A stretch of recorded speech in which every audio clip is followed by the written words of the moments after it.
Bismillahirrahmanirrahim. Assalamualaikum warahmatullahi wabarakatuh. Selamat pagi, salam sehat, Bapak, Ibu penilai, sertifikasi dosen.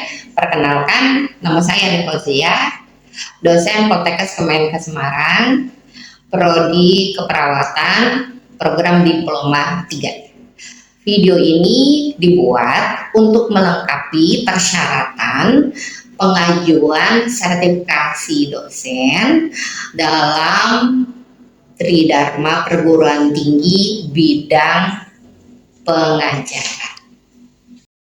Pada kesempatan ini, mata kuliah yang akan saya ambil sebagai contoh itu adalah asuhan keperawatan pada ibu dengan gangguan sistem reproduksi kanker serviks.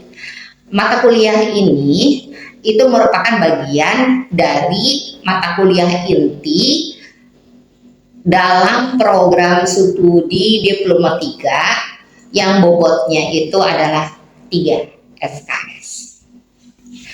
Metode pembelajaran yang digunakan adalah discovery learning yang mencakup DIA, delivery, interaction, assessment. Untuk deskripsi mata kuliah ini adalah pemahaman konsep, teori, dan praktik laboratorium keperawatan maternitas serta kebijakan pemerintah dalam meningkatkan kesehatan wanita usia subur, ibu hamil, ibu melahirkan, ibu postpartum, dan bayi baru lahir sesuai umur usia sampai 40 hari, serta ibu menopause. Capaian pembelajaran pada mata kuliah ini terbagi menjadi 14 tatap muka yang didistribusikan sebagai berikut. Nomor 1 itu adalah perspektif keperawatan maternitas. Nomor 2, konsep keperawatan ibu hamil. Nomor 3, asuhan keperawatan ibu hamil normal. Nomor 4, asuhan keperawatan ibu hamil dengan komplikasi. Nomor 5, asuhan keperawatan intranatal kala 1 sampai kala 4. Nomor 6, praktek laboratorium demonstrasi pertolongan persalinan. Nomor 7, asuhan keperawatan pada ibu postpartum normal. Nomor 8, praktek keperawatan pada ibu postpartum dan manajemen laktasi. Nomor 9, asuhan keperawatan postpartum dengan komplikasi. Nomor 10, asuhan keperawatan pada bayi baru lahir. Nomor 11, praktek laboratorium asuhan keperawatan bayi baru lahir. Nomor 12, asuhan keperawatan keluarga berencana dan edukasi KB. Nomor 13, asuhan keperawatan klien dengan menopause. Dan yang terakhir nomor 14 itu adalah asuhan keperawatan gangguan sistem reproduksi. Referensi yang saya gunakan dalam mata kuliah ini terdiri dari textbook, bahan ajar, video pembelajaran yang diunggah di YouTube, serta jurnal yang terkait dengan mata kuliah. Evaluasi dilakukan meliputi evaluasi formatif, dilakukan melalui kuis, review saat pembelajaran. Kemudian evaluasi yang kedua, evaluasi sumatif, itu dilakukan dengan UTS 30%, kelas 30%, dan penilaian penampilan praktek sebesar 40%. Untuk berikutnya, ini adalah contoh bagaimana video pembelajaran yang dilakukan oleh saya dalam perkuliahan di kelas. Bismillahirrahmanirrahim. Assalamualaikum warahmatullahi wabarakatuh. Waalaikumsalam warahmatullahi wabarakatuh. Salam sehat ya untuk kita semua. Ya, pada kali ini saya akan bersama-sama dengan kalian semua belajar dan membahas ya pertemuan ke 15. Berarti ini adalah pertemuan pertama sebelum UAS ya. Dan ini kita akan bahas di CPMK ya, sub CPMK 3.3. Ya, jadi sub CPMK ini capaian pembelajarannya itu adalah memastikan bahwa mahasiswa mampu ya secara belajar di kelas mendemonstrasikan kemampuannya untuk memberikan asuhan keperawatan pada pasien ya dengan kanker serviks ya dan atau kepada anak remaja dan ibunya yang merupakan sasaran dari imunisasi HPV gitu. Nah, pada belajar kali ini kita akan menggunakan strategi tentunya belajar dahulu penguasaan teorinya supaya itu membuat kita itu mampu ya secara kognitif itu penguasaan yang baik itu akan mendukung ya mudahnya kita memberikan edukasi dong ya. Kemudian yang kedua pastinya capaian belajarnya kan adalah praktek ya, jadi nanti akan ada role play. Yang terakhir saya akan mengasesmen ya kalian semua bagaimana nih dalam satu kali pertemuan ini capaian belajarnya sejauh mana.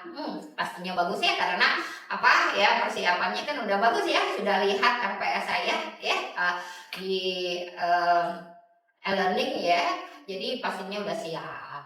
Baik, kita nggak berpanjang kata ya, slide-nya juga sudah saya buka. Jadi penguasaannya dilihat bareng-bareng di slide ini. Kanker serviks dan upaya pencegahannya. Jadi pendahuluannya gini ya, penyakit kanker serviks ini adalah salah satu ya penyakit yang tidak menular, tetapi ini kalau bicara tetapinya itu angka kejadian kanker serviks ini terus aja meningkat di Indonesia. Ini adalah gambar bagaimana kanker serviks yang sudah stadium lanjut ya. Jadi pada serviksnya itu sudah terjadi nih ya gangguan yang kemudian tampaknya seperti itu. Nah, ini merupakan kanker yang terbanyak setelah kanker payudara di Indonesia. Nah, ini data dari Global Burden of Cancer Study itu menyatakan di Indonesia di tahun 2022 ada 36.964 kasus baru. Namun yang jadi catatan itu adalah 77,9% datang periksanya itu sudah stadium lanjut, sudah susah untuk ditangani ya, sehingga kita cek dulu nih ya pemahaman kita terhadap kanker. Apa sih itu kanker? Adalah pertumbuhan sel yang dia tak terkendali, perkembangannya cepat sekali dan khasnya adalah merusak jaringan di sekitarnya, jadi bersifat ganas. Sehingga kalau kita bicara tentang kanker serviks, apa itu kanker serviks? Ganas, keganasan yang terjadi di sel satu itu apa? Ya, kita lihat nih gambarnya nih. Ini yang tadi disebutkan bahwa 77% datang itu udah stadium seperti ini nih. Sudah stadium lanjut. Susah apa susah penanganannya? Iya, susah ini. Nah, ini apa penyebabnya? Penyebabnya itu adalah virus ya. Virusnya apa? Dibaca? Coronavirus. HPV. Jadi HPV ini 97% menyebabkan kanker serviks. Apa tandanya? Tanda yang pertama itu pasien biasanya ibu ya itu mengeluhkan adanya perdarahan di antara dua menstruasi. Jadi kalau menstruasi hari ini itu adalah bulan Januari, menstru di tanggal 5, menstruasi bulan depan kan Februari tanggal 7 ya.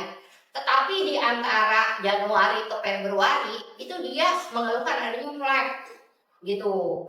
Kemudian yang kedua itu dia akan menyebutkan ya sebelumnya sudah keputihan yang bau, warnanya keputihannya itu hijau, kuning, hijau kuning.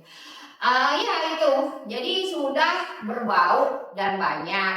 Kadang disertai adanya darah.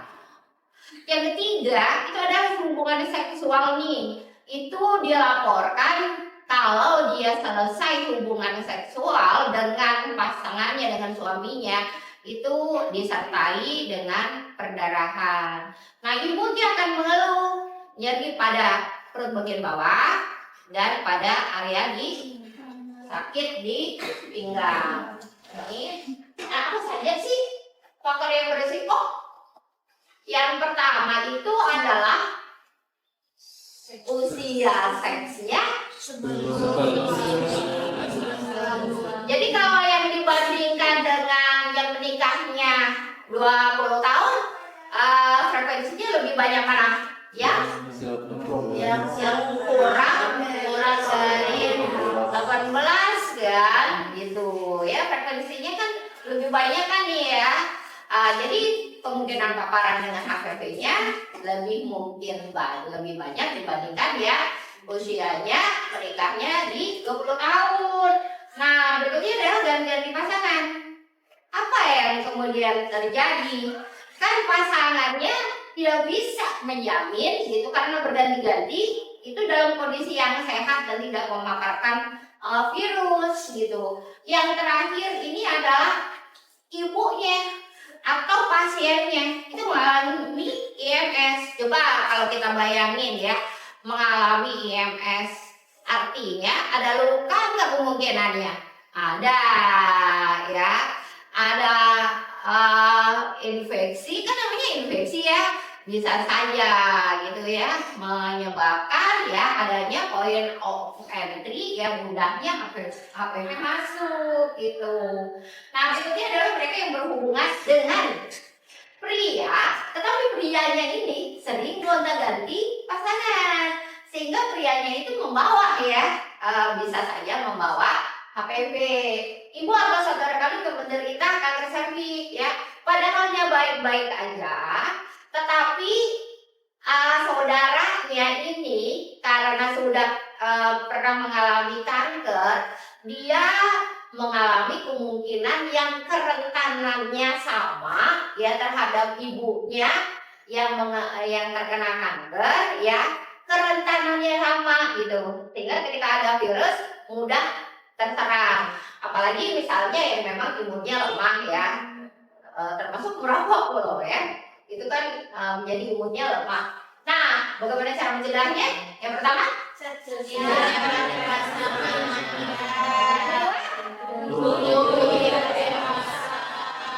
tadi umur berapa idealnya? Iya. Ya. Ini tetap harus olahraga.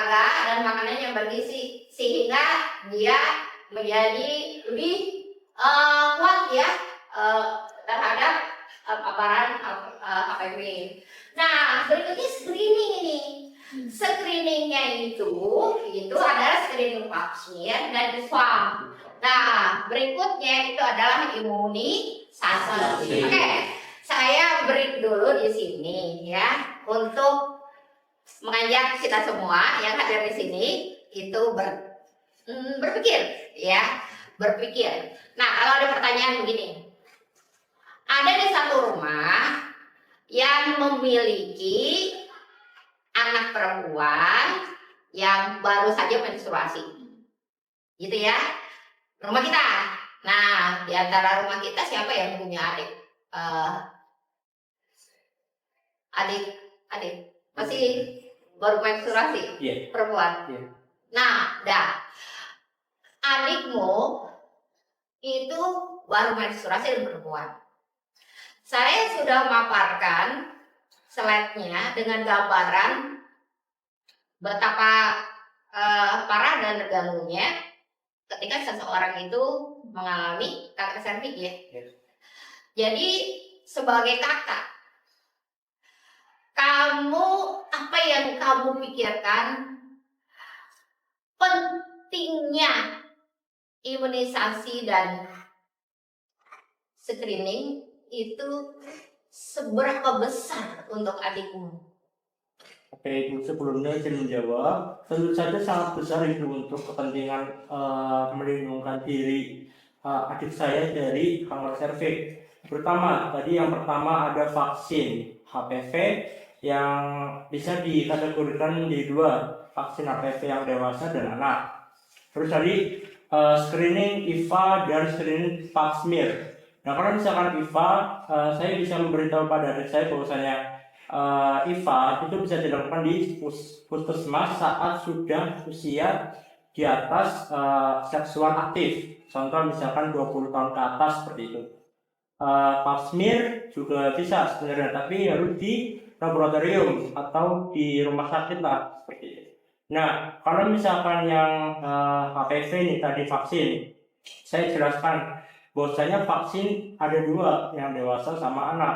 Dan untuk pemberian juga saya jelaskan bahwasanya vaksin yang anak itu yang HPV diberikan pada usia 9 sampai 14 tahun otomatis sudah, dan bisa dilakukan 2 kali.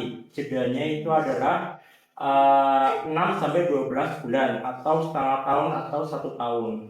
Nah, kalau misalkan yang dewasa itu 3 kali dosisnya. Saya jelaskan ke adik saya 3 kali dosisnya. Vaksin dosis pertama itu hari pertama, dan dosis kedua itu jedanya 0 sampai 2 bulan, dan untuk dosis ketiga itu adalah 6 bulan. Jadi kalau ditanya seberapa pentingnya untuk materi ini, itu penting sekali untuk memproteksi adik saya dari kanker serviks tersebut. Sekarang satu lagi ya. Suatu saat kalian sedang praktek di puskesmas. Kemudian ada seorang ibu yang kemudian bertemu dengan kalian ya, mengeluhkan begini.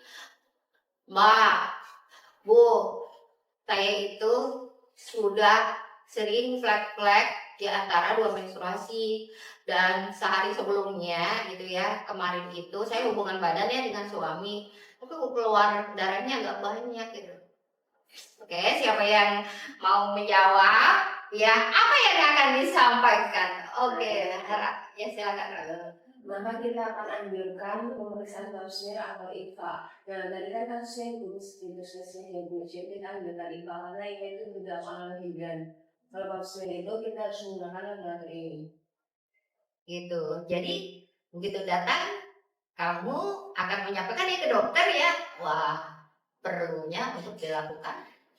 Karena apa? Tanda-tandanya adalah sesuai dengan tanda-tanda kanker serviks. Iya, kanker serviks. Boleh dong tanda. Ya, ini siapa yang dianjurkan untuk deteksi? Ya, tadi udah disebutkan.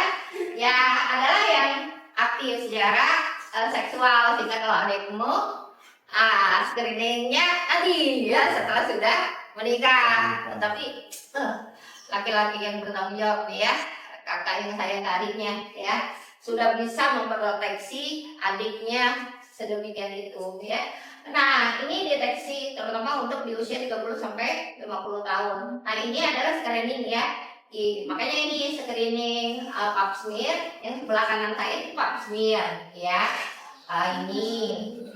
Nah, yang sebelah kiri saya ini IVA ya. Jadi IVA benar ya, bisa dilakukan di puskesmas ya.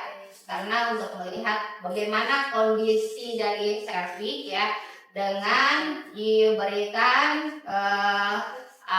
olesan asam asetat ya, secara visual bisa dilihat ya perbandingannya antara yang normal dan yang sakit ya. Ini jadwalnya. Jadi jadwalnya 9 sampai 14 tahun itu berarti di SD ya, 2 kali dosis ya. Kemudian yang untuk HPV dewasa ini adalah 3 kali dosis ya, 0, 2, dan 6 ya. Jadi kalau ini yang di bulan imunisasi ya, di bulan imunisasi kan dilakukan ya vaksinasi itu dilakukan di kelas 5, berikutnya di kelas 6 ya. Mengapa penting ini ya? Karena sebagian besar orang yang aktif secara seksual itu akan mendapatkan HPV di saat dia sudah mulai ya berhubungan seksual, entah di mana letaknya kita nggak bisa tahu, sehingga kita perlu proteksi gitu. Nah, sebagian jenis HPV ini tidak menimbulkan gejala, jadi kadang juga nggak tahu ya, rasanya kemudian sudah hilang, padahal virusnya udah ada di tubuh kita. Nah, akankah wanita yang aktif itu mendapatkan manfaat dari vaksin? Pastinya mendapatkan manfaatnya, tapi lebih manfaat yang umurnya 9 tahun sudah divaksinasi atau yang udah tua? Lebih manfaat yang jangkanya lebih banyak, mana manfaatnya? Oke ya. Berikutnya siapa yang direkomendasikan? Ini usia 9 tahun dan perempuan 13 tahun hingga 26 tahun yang belum pernah ya mendapatkan vaksinasi HPV. Tetapi kalau ada keinginan begitu ya, di atas usianya itu juga vaksinasi, itu nanti akan mendapatkan rekomendasi dulu ya dari dokter. Nah, jadi manfaatnya apa?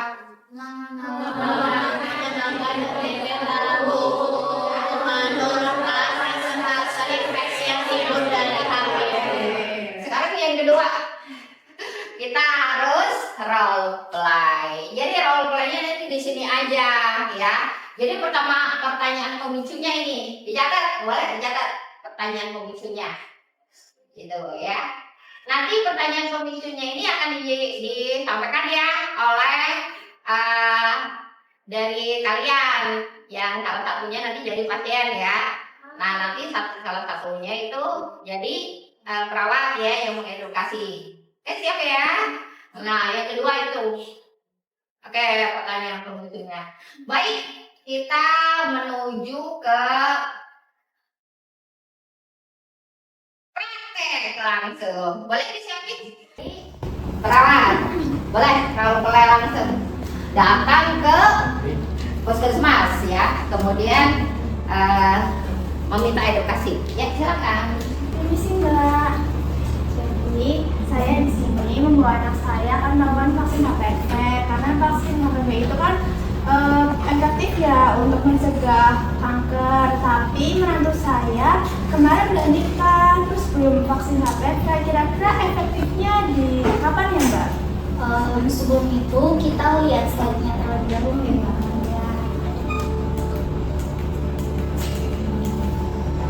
Nah, jadi gini Mbak, untuk efektifnya itu tuh ada di 2 usia. Yang pertama itu di usia 9 sampai 14 tahun, itu dosisnya itu 2 kali dan intervalnya itu 6 bulan. Terus yang kedua itu lebih dari 15 tahun dengan dosisnya yaitu 3 kali dengan jaraknya 0, 2, dan juga 6 bulan. Jadi kalau semisal Mbak itu, ibu itu menantunya vaksinasi di bulan Januari, berarti nanti vaksinasi lagi di bulan Maret dan juga di bulan September, seperti itu. Oh begitu ya Mbak. Terima kasih ya Mbak informasinya. Ya, boleh.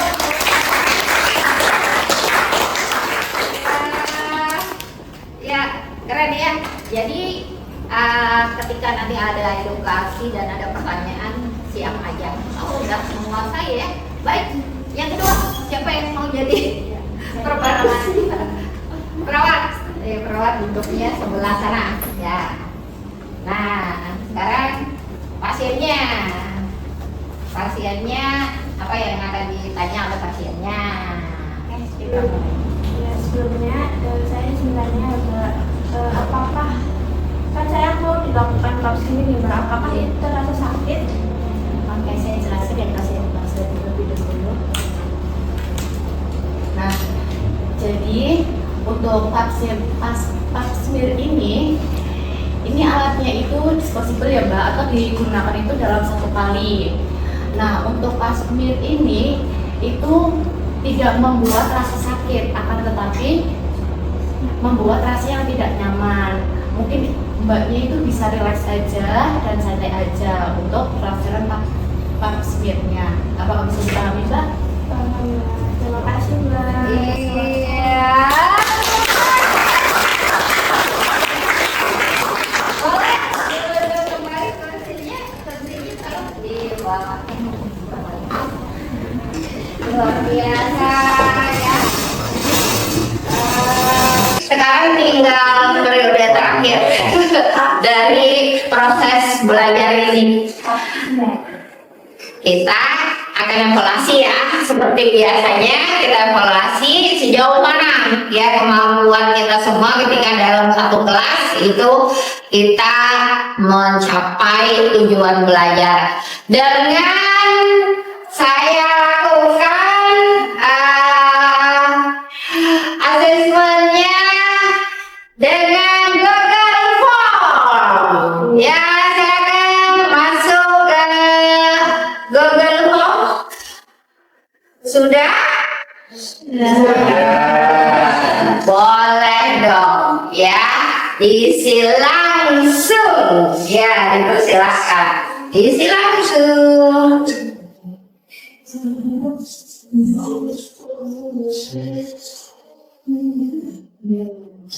Isi langsung. Saya pantau di sini.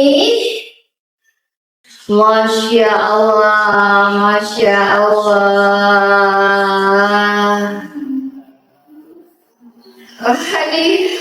Ambil ya, nilainya 80 nggak apa-apa, lebih bagus.